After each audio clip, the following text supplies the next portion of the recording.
매일 성경 본문은 4장 1절에서 17절인데 저희는 1절에서 7절까지만 살펴보도록 하겠습니다. 제가 먼저 읽고 교독하겠습니다.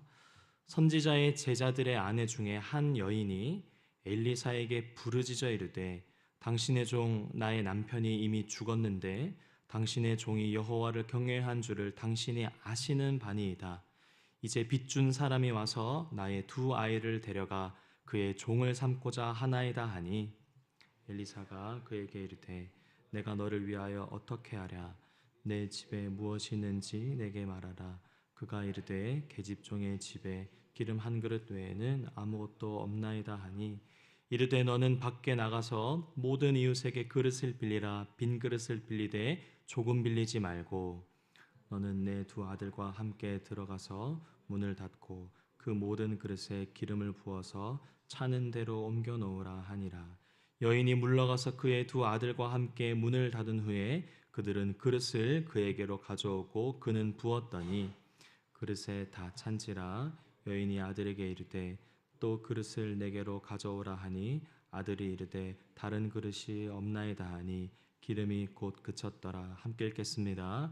그 여인이 하나님의 사람에게 나아가서 말하니 그가 이르되 너는 가서 기름을 팔아 빚을 갚고 남은 것으로 너와 내 두 아들이 생활하라 하였더라. 아멘. 오늘 본문은 엘리사가 베푼 기적들 중 하나의 또 에피소드를 저희가 살펴봤는데요. 내용을 보니까 엘리사를 따르던 그 제자가 죽었나 봅니다. 그런데 그의 아내가 엘리사에게 찾아와 도움을 청하는데 그녀의 사정은 이렇습니다. 남편은 죽었는데 그래서 빚을 내서 살다가 결국 그 빚을 다 갚지 못했다고. 그래서 그 빚을 대신하기 위해서 두 아들이 이제 종으로 노예로 팔려가는 상황이라는 것이죠. 이럴 때 이런 상황을 해결할 수 있는 방법이 무엇이 있습니까? 하나님의 은혜인데 구체적으로 돈이죠. 돈이 필요한 상황입니다. 그런데 엘리사는 어떻게 합니까? 2절 보면 엘리사가 그에게 이르되 내가 너를 위하여 어떻게 하랴? 내 집에 무엇이 있는지 내게 말하라. 엘리사는 돈을 찍어내는 것이 아니라 그녀에게 무엇이 있는지를 물어봅니다. 다 알다시피 이제 과부가 소유한 것은 기름 한 그릇 정도밖에는 없다라고 말씀하고 있습니다. 이 대목에서 사실 성경은 두 가지를 강조하고 있는데 첫 번째는 뭐냐면 정말 이 과부가 처한 사정이 딱하다는 것입니다. 이것 말고는 가진 게 없을 정도로 가장 가난하고 궁핍한 상황을 강조하고 있는 것이죠. 남편이 없다면 그 아들들이 이제 생계를 이어가면 되는데 그 아들조차도 없고 유일한 소유가 기름 한 그릇인 것을 강조하고 있습니다. 성도 여러분, 우리 삶에도 정말 간혹 때로는 이런 상황에 놓일 때가 있지 않습니까? 심지어 하나님과 동떨어진 삶을 산 것이 아니라 하나님께 헌신하고 충성된 그 마음으로 사명을 감당하다가도 이렇게 가진 것이 하나 없고 사방으로 둘러싸인 것 같은 우겨쌈을 당한 것 같을 때가 있습니다. 그럴 때 강조되는 것은요, 내가 가진 풍요로움이 강조되는 것이 아니라 그 반대의 경우 나의 빈곤이 강조되는 삶을 살 때가 있다는 것이죠. 그런데 감사한 것은 하나님은 그런 과부의 가장 비참한 처지를 더 이상 하나님의 기적이 아니면 살아갈 수 없는 그 상황을 주목하고 계신다는 것입니다. 비참한 현실이면 현실일수록 하나님이 하실 일들이 강조된다는 것을 잊으시면 안 됩니다. 또 강조하고 있는 것이 있는데 뭐냐면 엘리사를 강조하고 있습니다. 정확하게는 엘리사가 과연 하나님의 사람인가를 지금 강조하고 있는데요. 오늘 본문의 이 기름 사건은 사실은 그의 스승 열왕기상 17장에서 엘리야가 또 동일한 과부에게 베풀었던 그 사건을 떠올리게 합니다. 결국은 엘리야를 통해서 하나님의 기적이 일어났는데 밀가루와 기름이 떨어지지 않는 기적을 베풀었죠. 그래서 이 사건을 통해서 엘리사 또한 과연 하나님의 사람인가, 그런 기적을 베풀 수 있는가를 강조하고 있습니다. 그래서 엘리사는 오늘 본문에서 어떻게 합니까? 과부가 빌릴 수 있는 모든 그릇을 가져오게 해서 그 그릇에 기름이 넘치도록 채우는 하나님의 놀라운 기적을 베풀었습니다. 제가 이제 생략하였지만 8절에서 17절의 내용도 비슷한 맥락 아닙니까? 소유는 풍족한 여인이 있는데 아들을 낳지 못한 여인에게 아들을 낳도록 기적을 베푸는 또 엘리사의 모습을 볼 수 있습니다. 오늘 본문을 통해서 우리가 찾아볼 수 있는 하나님의 말씀은 무엇입니까? 간단합니다. 하나님은 우리의 필요를 채우시는 분이십니다. 구약 시대니까 가능하죠. 엘리사니까 가능하죠. 라고 생각하실 수 있습니다.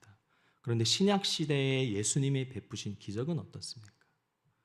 연회장에 포도주를 베푸신 건요.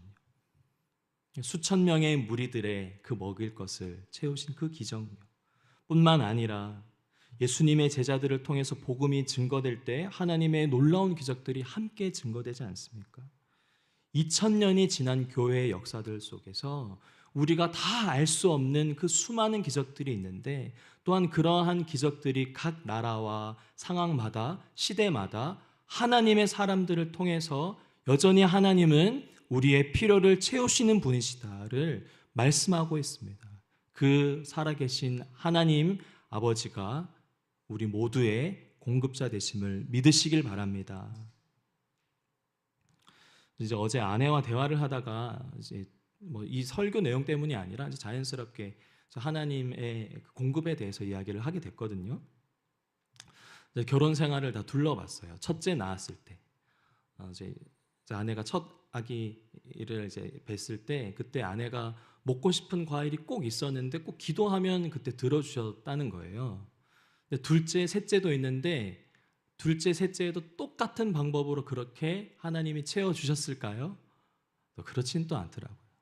그래 또 다른 방식의 또 다른 때에 다른 필요를 또 하나님께서 참 시기에 맞게 채우신 것에 대해서 감사하다라는 은혜를 나누게 되었습니다. 저희가 만약 풍족한 가운데 결혼 생활하고 가정 내에 여러 가지 어려움이 닥치지 않았다면 오히려 하나님의 은혜가 얼마나 우리의 삶을 에워싸고 있는지를 경험하지 못했을 것입니다. 우리의 빈곤이 강조될 때 동시에 하나님이 하실 일들이 강조되는 시기라는 것을 꼭 믿으시길 바랍니다. 그래서 하나님은 진실로 우리의 필요를 채우시는 분이시죠. 여기에는 다른 부연 설명이 필요하지 않습니다. 그런데 더 중요한 것이 있습니다. 바로 우리에게 필요한 것이 정확히 무엇인지를 아느냐는 것이죠. 반대로 말하면요, 모를 때가 더 많습니다. 사실 어제 아내와 그런 대화를 나누게 된 것도 어떤 영역에서 하나님이 은혜로 우리에게 채우실지를, 우리가 정말로 필요한 것이 무엇인지를 알게 하는 시간이겠구나를 나누다가 나온 대화였습니다. 급한 일에 쫓기고 마음이 분주해지고, 그래서 내게 불어닥친 일을 내 힘으로 해결하려고 하면 오히려 현상에만 급급하게 하게 돼서 정말 중요한 것, 내가 하나님께 구해야 할 것이 무엇인지를 놓치게 되는 것입니다. 그래서 우리가 무엇을 해야 하죠?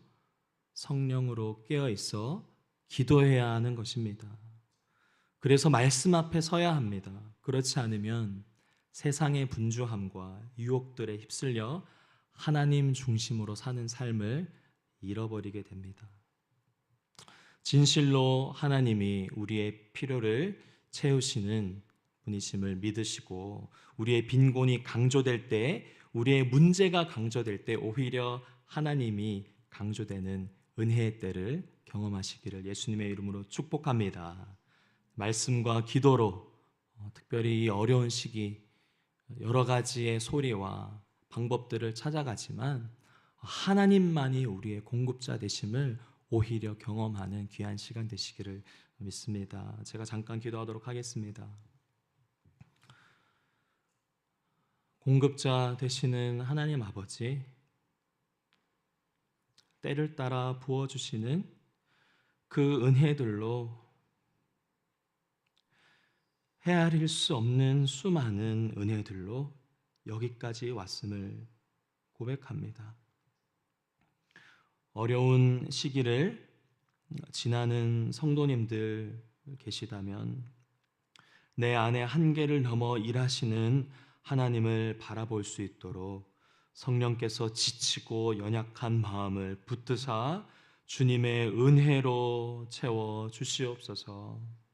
하나님 또한 우리의 도움이 어디에서 오는가, 그렇게 절망과 탄식으로 땅을 바라보는 것이 아니라 하늘의 하나님을 바라보며 이 어려운 시기 하나님의 말씀과 성령 안에서 깨어 있으므로, 기도함으로 능히 하나님의 은혜로 이겨내는 모든 수지예본교회 성도님들 되게 하여 주시옵소서. 그렇게 행하실 주님께 감사드리며 예수님의 이름으로 기도드립니다. 아멘. 말씀을 기억하면서 두 가지 제목으로 하나님 앞에 은혜를 구하면 좋겠습니다. 첫 번째는 우리의 필요를 채우신 하나님께 가릴 것 없이 정말 이러한 영역들까지도, 이 세세한 영역까지도 구해야 할까 하는 그 내용들 다 올리시면서 그 가운데에서 정말로 하나님이 우리에게 채우실 영역들이 무엇인지를 발견하게 해달라고 자기 자신을 위해서 기도하시고, 두 번째는 교우들, 함께하는 공동체 지체들을 위해서 기도하기를 원합니다. 하나님의 사람이 다름 아닌 내가 되게 하여 주시옵소서. 이 어려운 때에 오히려 하나님의 은혜를 나누면 나눌수록 그것이 끊어지지 않는 믿음의 공동체 되게 해달라고 우리 두 가지 기도 제목 기도하시고 하나님 앞에 개인 기도로 나아가도록 하겠습니다. 기도하겠습니다. 하나님 아버지, 우리의 삶을 에워싸시는 그 하나님의 은혜가 마르지 않는다. 주님, 현상에 급급하여서 주님 문제로 말미암아 하나님을 바라보는 것이 아니라 주님 세상의 소리에 귀를 기울이고 더욱더 문제에 함몰되다 실타래가 엉켜서 보이고 또 보이는 그러한 실수를 하는 저의 모습을 오늘 말씀을 통해서 보게 됩니다. 주님, 그럼에도 불구하고 주님밖에 없습니다.